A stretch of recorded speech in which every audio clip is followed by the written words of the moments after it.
Sir నా దగ్గర రకరకాల కథలు ఉంటాయి. ఒకరు కాబట్టి ఒకరితో చేస్తుంటాం.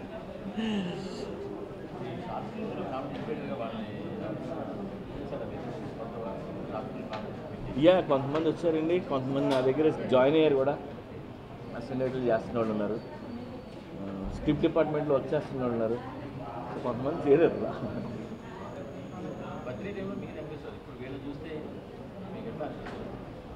నేను చాలా హ్యాపీ ఫీల్ అవుతాను కొత్త వాళ్ళతో వర్క్ చేస్తున్నప్పుడు. అది నాకేం అనిపిస్తుంది సేమ్, ఇంకో టేక్ ఇంకో లాంగ్వేజ్లో తీస్తూ ఉంటే రెండు సేమ్. అభిషేక్తో చేద్దాం అనుకున్నాను.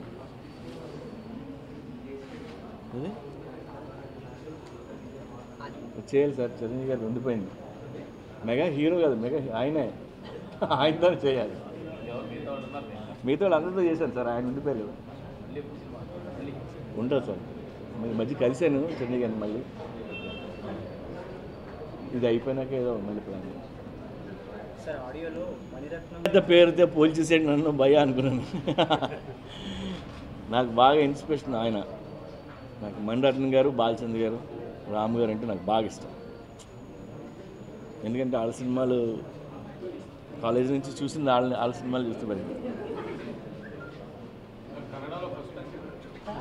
ఇది థర్డ్ ఫిల్మ్ అండి.